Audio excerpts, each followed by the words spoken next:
Welcome to IT Pro TV. I'm your host, Don. Coming at you live from San Francisco, California. You're watching IT Pro TV. All right, greetings everyone, and welcome to another great episode of IT Pro TV. I'm your host, Daniel Lowry, and in today's episode, well, we are back in action, back in the saddle, back in the game with more A+. That's right, and joining us back in the studio to continue our mission into that 22902 arena, our good friend, Mr. Wes Bryan. Wes, we're glad to have you yet again. How's it going? Man, it's going great. Thanks for putting some Steven Tyler and some classic Aerosmith in my head, back in the saddle. But that is right, like Dan says, we are moving along in our 22902. See, he does better with the exam codes than I do, and I've been teaching it for 7 to 8 years. That's right.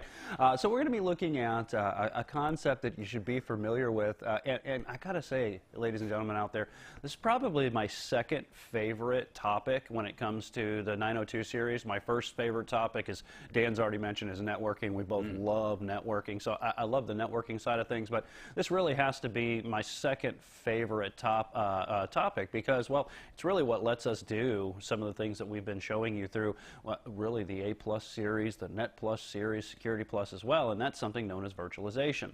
Now, we're going to talk about, in this episode, we're going to talk about one side of the tracks, okay? So let me show you, or just explain what I mean. All right. You have two sides of the tracks. You have what's known as client-side virtualization, and you have what's known as server-side virtualization. Now, both of them are beneficial. Both of them have their pros, and, well, I guess one of them really doesn't have a con to it. But one does have a pro and a con to it, and the other one we have to kind of keep in mind that while it doesn't really have a con to it, it's, I guess, expense might be a con. So let me tell you what I mean. All right. What you find inside of corporate environments today, all right, you find what's known as server-side virtualization. You have a pretty powerful computer sitting there, right, in the server closet, or a cluster of powerful computers, which means they're all kind of in tandem together, and they become what are known as server clusters, or even farther than that, clusters of clusters, which become server farms, right? They have a lot of resources, a lot of CPU power, multiple CPUs, you know, even tens, if not up to hundreds of CPUs. Same thing with RAM, tens to, you know, hundreds of gigs of random access memory. Now, when we talk about server-side virtualization, this is what you find inside of your corporate environments, because it's what we utilize to essentially run our corporate environments, even in our data centers today. All right. The benefit here is you get better you get better performance when you have a server that is operating and running the virtualization platform, and I'll break that down here in just a second. They're not really going to want you to know too much about that at the A+ level on the exam. You're going to want you to know some of the concepts. One of the great things about it is the concepts, they transcend which side of the tracks you're talking about when you're talking about virtualization. And that's a good thing, too, because there are a few heavy hitters when it comes to virtualization that you're probably going to run into, and CompTIA wanting to be vendor neutral, and good thing that they do, because if they wanted you to know, you know, Citrix, they wanted you to know ESX from VMware, or any of their other, they're out there, Hyper-V from Microsoft, that would be classes all into themselves. It would just be impossible for you to cover the nuances of those. Well, now we just want you to know the general ideas behind how we get virtualization inside of our environments. Most definitely, and Dan, I know you and I have both hosted, you know, for some of the subject matter experts that have come in here, and even our internal subject matter expert, Mr. Don Pizzette, who knows just an extensive amount of knowledge on virtualization. That you're absolutely right. You know, if we wanted to focus on one specific vendor, we could be here for quite a few weeks in just that vendor alone, right? Well, that's what you're going to find inside of the corporate environment. Well, guess what? You're also going to find many different vendors on the client side as well. But client side also has its benefits, but it also has its drawbacks, all right? And I want you to think about this, okay? You have a fairly limited amount of resources. And when I say resources, understand what we're talking about. We're talking about CPU strength, your random access memory, or your RAM, if you will, generally a little limited amounts of storage, if you will, and that's why client side is typically something you find in two basic environments, right? You find it in your lab environments, test bed software, right? You can find it basically for non-production environments, testing in non-production environments. And again, that's because if you look at my laptop, and when I say my laptop, not necessarily the screen, but just in general, if you're thinking, outside of the box, and I take my laptop here, this laptop has one CPU. It's a good CPU. Right? It's an Intel i5, I think it is, or it might be an i7, but I think it's an i5. And it's quad-core CPU, right? So it's a decent CPU. Intel makes some of the best CPUs, if some will argue the best CPUs in the world. So there's nothing wrong with the CPU. It has 16 gigs of random access memory. It's DDR3, so it's very good quality memory, right? But that's not the same thing as a server, which a server could have 16 CPUs that are all quad-core, octa-core, and even beyond that, 16 core today, and 128 gigs of RAM. All right, so the amount that we could do with a server is a lot greater than what we can do here on the client side.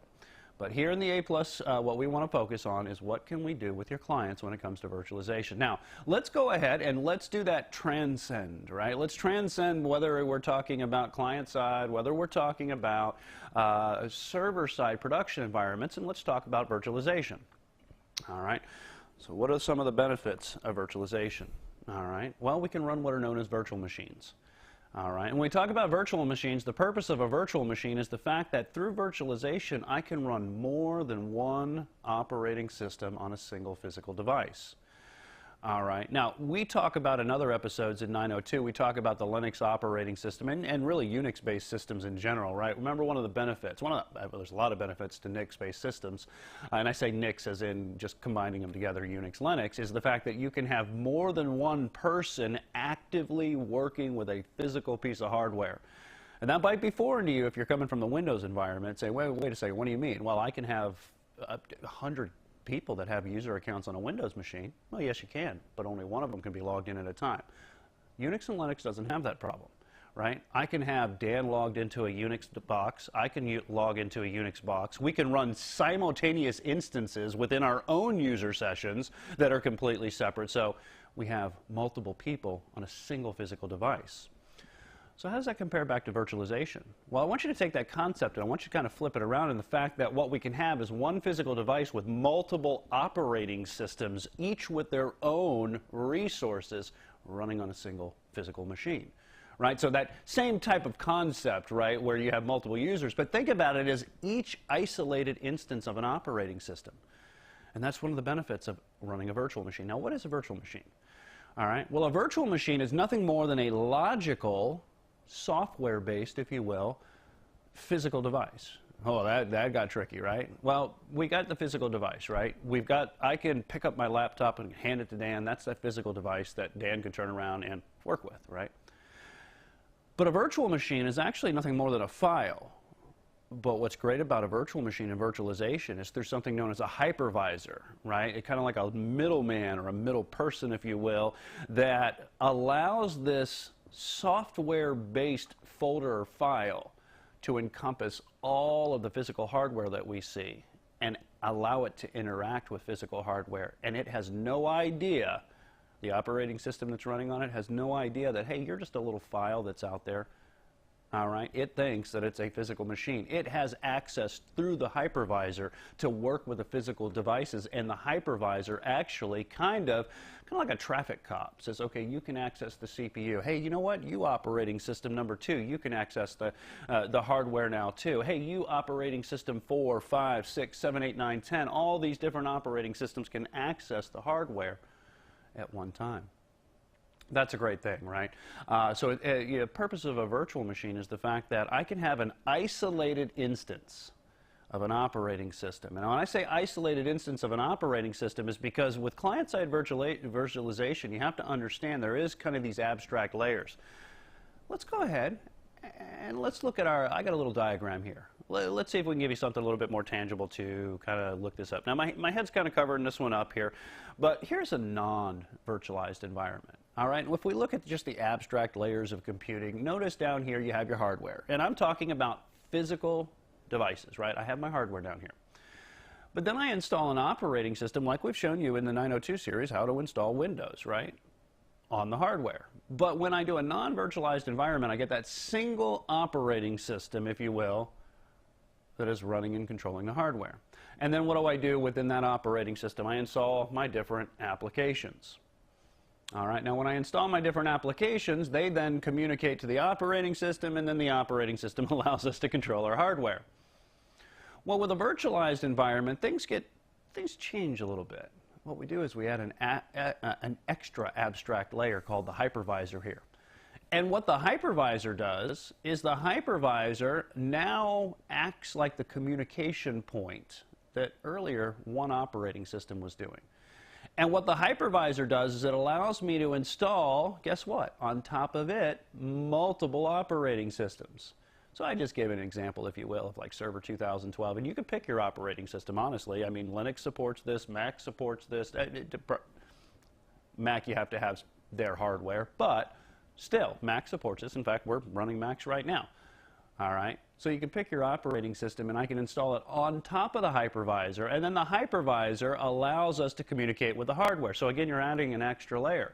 All right? Now, another purpose of the virtual machine is that I can install these applications in one operating system, and guess what? It doesn't interfere with the other operating system. And that's one of the great things when we talk about the isolation. Now, Wes, I know a lot of people get confused because apparently there is a Type 1 hypervisor and then there's a Type 2 hypervisor, and it gets a little confusing to a lot of people. What is the distinction between the two? Because they seem to be doing the same thing. That is a great question, and one of the reasons I say that is because this is where we talk about the server-side virtualization versus the client-side virtualization. So you say, well, wait a second, Wes, then which one are you showing us here? This is what's known as a Type 1 hypervisor. This is what you would see in a production environment. We say, well, wait a second, Wes, you said that we had to know about client-side hypervisor, client-side virtualization. Aha. Now we've got our client-side virtualization. He removes the veil that we might see. That's right. Nice. See, we've been doing this a while. So he had his old Johnny Carson card right there. Some of you need to Google that. Some of you guys don't even know who Johnny Carson is anymore. But I feel old now. Thank you, Wes. That's right. We just aged Dan there for sure. So what is the Type 2 hypervisor? That's the client-side virtualization. Because kind of what happens here, and not to get too confusing, is we still have our host operating system, just like we did in our non-virtualized environment, right? We still have our operating system. I've kind of color-coded this a little bit different so we can see what's going on here, because your hypervisor that you install on client-side virtualization, it actually runs shoulder to shoulder with all your applications. It's just like another piece of software that's running side by side. Now, its functionality is very close, but understand that the hypervisor, like an application on client side, it's talking directly to the operating system, but it still gives you the ability to run multiple operating systems. You just need what's known as a host operating system. All right, and the hypervisor allows the guest operating system, which is running in the virtual machine, right? The software-based physical device, if you will, the software-based hardware. It communicates with the hypervisor, which then in turn communicates with the operating system, which then in turn communicates with the hardware. And that's why we say client-side virtualization doesn't give you quite the level of performance that this model would, right? Because this model, your operating systems are talking right to the hypervisor goes right straight to the hardware, right? So you get less of that multiple layers of communication, right? Your operating system in client-side virtualization, it's still performing all the same functionality. Let's take virtualization and throw it completely out. Go back to our non-virtualized environment, right? In our non-virtualized environment, an application communicates with the operating system. The operating system's got some of the services running in the background that we've talked about, so a lot's going on. Well, that really doesn't change with client-side virtualization at all. Your hypervisor is just like another application. So it's not only going to manage the hypervisor, the host operating system does, it's got to manage the hypervisor. The hypervisor manages the guest operating system, which is the virtualized side of things, but the host operating system still has to manage all the applications, all right? So what are some of the additional purposes? Now, we're going to call them virtual machines, but understand virtual machines run virtualized operating systems. Do not let that confuse you, right? It's the whole package, right? A virtual machine is a software-based representation of physical hardware, and again, the reason it can run that is because the hypervisor is allowing the communication. All right, so what are some of the other purposes? All right, I want you to think of allocating your resources. Better allocation of the resources, right? If I think about my laptop here as having 16 gigs, if I was just to run a single operating system, one operating system has access to 16 gigs. Now, there are some programs that we run around here, and I know you've been working on the back end like Linux stuff and programming, so there are times when we're using a lot of that RAM. So don't get me wrong, but the majority of the time, the majority of that RAM is sitting silent, not being fully utilized. The processors that we have in here, and like I said, there are always exceptions to the rules. There are some things that we do that are very CPU intensive. But for the most part, a lot of those cores are just sitting there doing nothing. But imagine the ability to say, okay, you know what? When it comes to the resource requirements, we're going to go ahead and we're going to give this machine, through allocation, 2 gigs of RAM. In fact, let me go ahead and show you. Rather than just talk about it, let me show you here on the Mac, right, that I have. I'm running a client-side hypervisor, a virtualization software called VMware Fusion. And you can see that I have these virtual machines here. All right, now if and these are the virtual machines, honestly, Dan, that we've been using throughout this series. So, I mean, you're seeing what has been running in the background. All right, so if I go to the settings here, I have to allocate resources, including things like display resources, processor and memory, keyboard, mouse, and you can see network adapters and hard drives. Now, these hard drives are logical they're really nothing more than a folder. But a virtual disk or a virtual hard drive, depending on what platform you're looking at, they'll call it different things, all comes down to a file that encompasses all of the normal actions of a traditional physical drive. And this is the Type 2 hypervisor because this is the software that's running on your operating system. That's right, that's right. If I get out of this right here and kind of switch back and kind of minimize this, I'm running this right here on my Mac, right? So, yeah, absolutely. Thank you for the clarification on that, too. All right. Now, if I look, some of the resource requirements I can do, right? This is a quad-core processor, all right? And because it's a quad-core processor, yeah, I have the ability through virtualization to say, hey, I'm going to give you one of these processors. You can have it, virtual machine. In this case, it's going to be, what is this? We're on the Windows. What am I looking at? I'm looking at the Windows 7. Oh, I'm looking at the Windows 7 machine, virtual machine. All right. I can say, all right, out of that 16 gigs of RAM, I'm going to give you 4 gigs. Or maybe, and here's where you always have to keep in mind, I don't care, again, server-side, client-side virtualization. You do have, when it comes to resource requirements, you have limitations. What's the limitation? You're limited by whatever the host has. But you also got to keep in mind that if I have 16 gigs of RAM in my machine, it doesn't mean I can give 4 gigs, 4 gigs, 4, and 4 to 4 different virtual machines, because the question then remains, well, wait a second, what is the host operating system going to use?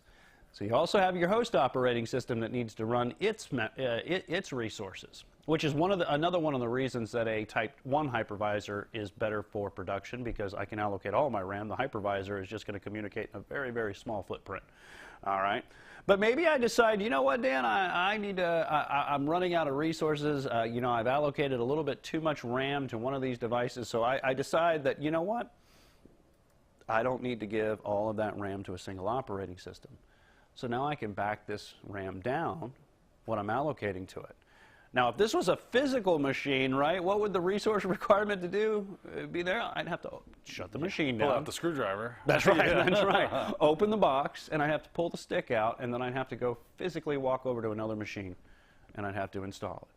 So we have a very easy way to bump back and forth, right? So do keep that in mind, all right? I mean, not to mention the fact that you'd have to do the Google searching if it didn't have the specifications on the RAM that's already in there, get the correct kind of RAM. If you don't have it already, all that kind of stuff. I want to change processors, what kind of socket do I have? It's a lot more intensive than working with, okay, I'll build one machine on one platform, and if I want multiple operating systems, yeah, I could probably go, dual boot or multi-boot. But this virtualization business is a whole lot easier.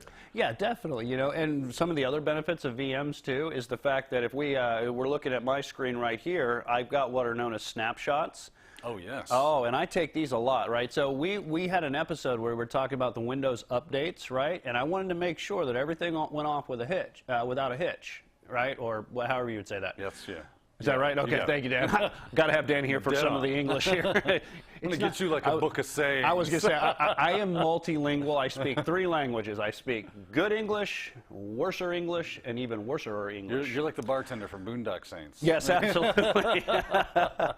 So what's the benefit of snapshots? Well, if I make a configuration error, which I do from time to time, I really stress test Windows. I put it through the ringer, if you will, and I make configurations just to kind of see what's going to happen. Well, what happens if I make a mistake? Well, that's okay. What I'm going to do is restore this snapshot. I'm going to do this right here on camera, and I'm not going to save anything, and it's going to restore it back to that earlier point in time, and it's like a get-out-of-jail-free card without having to run some of those system recovery utilities that we've talked about in other episodes, right? So that's very beneficial. So those are some of the purposes of virtual machines and some of the things to keep in mind, the resource requirements, all right? The other thing I want to talk about, they mentioned, and I've already kind of talked about a hypervisor here, ladies and gentlemen. There is a very confusing term a lot of times that is used interchangeably. You'll hear hypervisor and you'll hear emulator. They're used interchangeably, but technically they are not the same thing, all right? A hypervisor's purpose is to allow you to have multiple operating systems running on a single physical device, all right? An emulator is something that represents in software a replication of physical hardware. Now you might say, well, wait a second, how's that different? I want you to think about things, those of you that are gamers out there, so this will probably click right away, all right? I have a game that only runs on the NES system. Do I virtualize it? No. I still have the ROM. I have the ROM from the NES game that I still have, but my NES is broken. So what do? They have emulators out there that is a software device, software application that purposely, or actually purposely, yeah, that perfectly is what I meant to say, allows that ROM to believe it's on the same physical hardware that it was originally intended. A little bit different, right? Yeah, so there is a slight variation. Right? Yes, yeah. Absolutely. So sometimes in a testing environment, all right, our dev team is working on an iOS app, right? We don't have an iOS device. So what can we do? Well, we can go get an iOS device emulator. And what it does is it allows them to test that software on that iOS emulator because it's emulating a physical device. Or the Android. There's Android emulators out there, right? I need an Android tablet, but my company doesn't at this point want to go out and spend $800 to buy an Android tablet just to test an application that may or may not run. We get an emulator, and an emulator replicates that physical hardware. The hypervisor's purpose is close, but it allows you essentially access to physical hardware. It's not emulating the hardware. But it's not emulating anything. It's really there. It's real Exactly. hardware. It's like, oh, you want RAM? There's the RAM. This is real RAM. It's the RAM that's in your machine. I'm just sharing it between the host operating system and the guest operating system. And let's give you an example. I have to have, on a hypervisor, the operating system has to have the same hardware architecture as the physical device that the hypervisor is allowing me to communicate. An emulator, I don't need that. An emulator is a software representation of replica. Yeah, we don't have an SNES chip inside of our computers. That's right. But that ROM is looking for that chip. It's looking for that specific architecture that we don't have. So the emulator pretends that it's that. Yeah, most definitely. So don't let that confuse you. When it comes to emulator requirements and hardware or hypervisors, the requirements are typically the same. If it's a hypervisor, I need the same architecture that the operating system that I'm going to virtualize runs on. If it's an emulator, the software that's going to run in the emulator needs the same requirements of the original physical platform that it's emulating. So don't let it confuse you. Last thing I want to kind of talk about here are two very, very important things. One, they talk about network requirements, all right? First thing that you have to remember with any network requirement, you have to have a network, and you have to have a network adapter. See, I mean, case dismissed. Yeah. No, just kidding. But let's go a little farther with that. All right, there are different kind of interactions with the network that you can have a virtual machine do. All right. In fact, let me go ahead and show you here in our VMware Fusion on my Mac. Right. So if I take the Windows 7 machine in the hypervisor or in VMware Fusion on my desktop here, and I go to the settings, I have the ability with the network adapter to do a few things. All right. I'm going to just, because Dan mentioned the vendor neutrality on this, they call it different things with different vendors. I'm going to be very generic here, okay? You have what's known as guest-to-guest communication, you have guest-to-host communication, and guest-to-LAN communication, all right? And that's as generic as I can get. Hyper-V is going to call it something different. You'll see here in VMware they call it internet sharing, bridge networking, and customization. Hyper-V calls it internal, an internal network, a external network, and a private network. So they have different terminologies. It boils down to these three generically that I talked about: guest-to-guest, guest-to-host, guest-to-LAN. Let's talk about what they are. Guest-to-guest means these virtual machines can communicate amongst themselves and nothing else. They cannot communicate with the host operating system that they're running on. When I say guest-to-host, that's exactly what I mean. The guest virtual machine, the virtualized machines that we're running here can, in this case, talk to my Mac. If I'm running a client-side Hyper-V, that means essentially that the guest virtual machine can talk to the Windows host that it's running on. That's why they guest to host. Now, what if I want this machine, these machines here? In this case, let me show you. We're going to launch up our Windows 8.1 machine that's a virtual machine running, and I actually gave this network access because I'm doing something in the background. And you guys can kind of see this. It's unscripted here, so bear with me. You know how unscripted works for Wes me. falls down the stairs and lands on his feet. So I'm actually needing this for testing purpose because I'm in a Mac environment. I need to run the diagnostic and recovery toolkit, right? But I don't have access to it. So what do? For testing purposes, actually I'm using this, and what I'm doing is I'm giving it physical network access. It can access our network. And in fact, if I was to, let's say, just fire up PowerShell here, all right, and I run whatever that was, CD /, and do a clear here. And I run a ping against, like, we'll do somewhere out there across the internet. Notice that I'm getting replies. It is communicating with the local area network, and that's why I said guest to LAN, just generically. Again, all the different vendors call it different things. So network requirements really depends. Do you just want complete isolation? If you want complete isolation, then what you're going to do is make sure that only the virtual machines can communicate between each other. If you need to, let's say, send a file from my Mac in this case over to one of these virtual machines, then what I do is I share with my Mac. Oh, well, there's a couple of different things that you can do. I can do guest to host communication. This one here is called internet sharing. This is kind of like ICS, internet connection sharing. And what it would do is build up a network address translation communication and hide the fact that I'm communicating directly with the network. All right. The last one is if I need the virtual machine to actually communicate, like I just showed you with the Windows 8.1 machine, I need it to communicate outbound to the internet to download something inside of the virtual machine. I give it guest to LAN communication. Last thing I want to just mention real briefly, they talk about security. All right. Now, security, you have to secure your virtual machines in every way that you secure your physical machines. They are full-blown operating systems functioning just like a normal host operating system would, right? That's the purpose of the hypervisor. It makes it transparent to the guest that it's actually a software representation of physical devices. All right. The other thing I want you to mention is I've been mentioning, I say I've been doing a lot of the talking here. I mentioned isolation. True isolation only happens if you only allow guest-to-guest communication. So understand something. If you are testing viruses, sometimes we do that. We test security software because we want to see if we can catch it and lock it down. All right, if it's guest-to-guest communication, I'm not worried about it. It's completely isolated because only the virtual machines can communicate with other virtual machines. I don't have to worry about the host getting infected. The moment you open up guest-to-host communication, anything that happens to the host, anything that happens to the guest, becomes symbiotic or parasitic, depending on how you're looking at it, right? So be careful. That is a security vulnerability.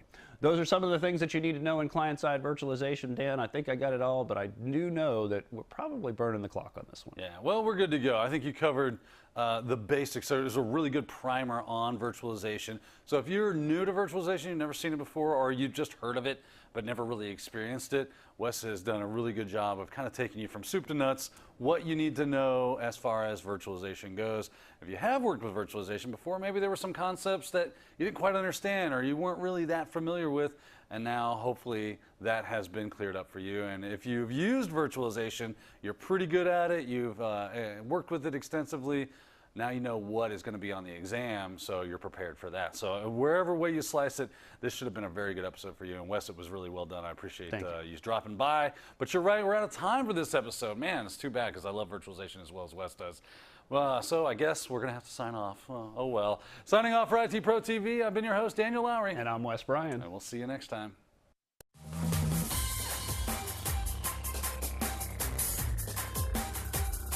Thank you for watching IT Pro TV.